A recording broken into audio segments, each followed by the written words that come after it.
43वां अध्याय। ज्ञान निरूपण।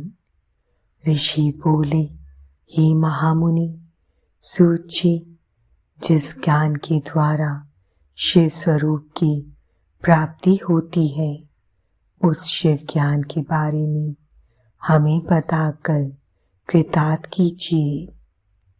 ऋषियों द्वारा पूछे गए प्रश्न का उत्तर देते हुए सूत जी बोले, हे ऋषिगणों, एक बार की बात है कि नारद, शौनक, कुमार, व्यास, कपिल आदि मुनियों ने एक सभा का आयोजन किया, जिसमें उन्होंने निश्चय किया कि सारा ब्रह्मांड शिव रूप है। उनकी इच्छा से ही इस जगत की रचना हुई है। वे ही हैं जिनके कारण यह संसार चलायमान है। वे चित स्वरूप हैं और शुभ लक्षणों से युक्त वेदों को जानने वालों में श्रेष्ठ परम ब्रह्म परमात्मा है। शिव जी अज्ञान से परे ज्ञान के विशाल भंडार है। मनुष्यों के भ्रम के कारण ही शिव अनेक रूपों में दिखाई पड़ते हैं, परंतु जब मनुष्य अज्ञान को मिटाकर ज्ञान की प्राप्ति कर लेता है, तब वह सदाशिव के उस एक स्वरूप को जान और समझ सकता है।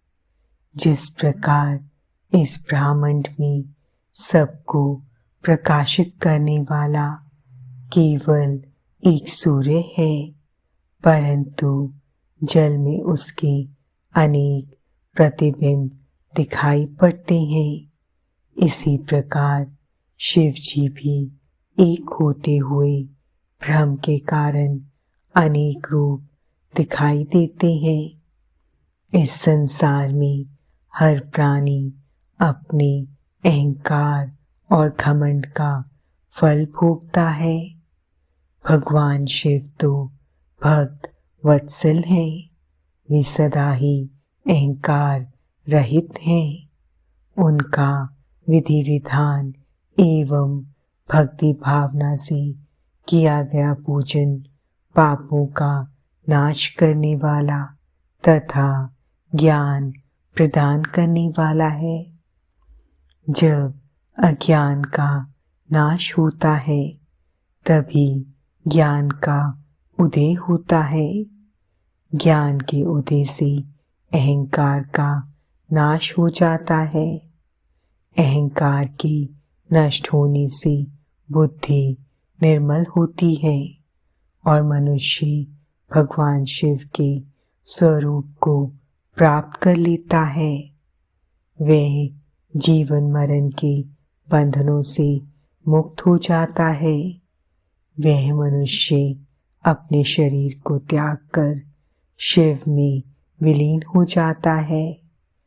इसी को मुक्ति कहा जाता है।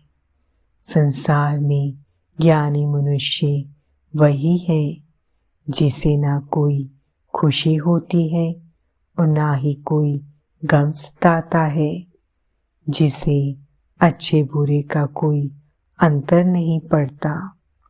सुख और दुख दोनों ही समान रूप हैं। जब मनुष्य मन में मुक्ति की कामना लेकर आत्मयोग के द्वारा शरीर को शिव साधना में समर्पित कर देता है, तब वह सांसारिक व्याधियों से छूट जाता है। अतः मोक्ष की प्राप्ति के लिए भगवान सदाशिव से बढ़कर कोई देवता नहीं है। उनकी शरण में जाकर ही जीव संसार के बंधनों से मुक्त हो जाता है। ब्राह्मणों, इस प्रकार वहां पधारे हुए ऋषियों ने आपस में यह निश्चय किया कि ज्ञान की बातों को अवश्य ही मन मस्तिष्क में मनुष्य को धारण करना चाहिए। इस प्रकार मैंने आपको आपके द्वारा पूछी गई सब बातें बता दी हैं। अब आप और क्या जानना चाहते हैं? ऋषि बोले, हे व्यास शिष्य सूत जी, हम आपको नमस्कार करते हैं।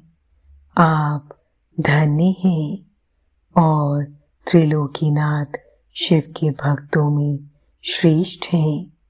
आपकी अनुकंपा से हमारे मन की सभी शंकाएं मिट गई हैं और पापों का नाश करने वाले और मोक्ष देने वाले शिव तत्व के ज्ञान की प्राप्ति हुई, जिससे आज हमारा जीवन सफल हो गया है।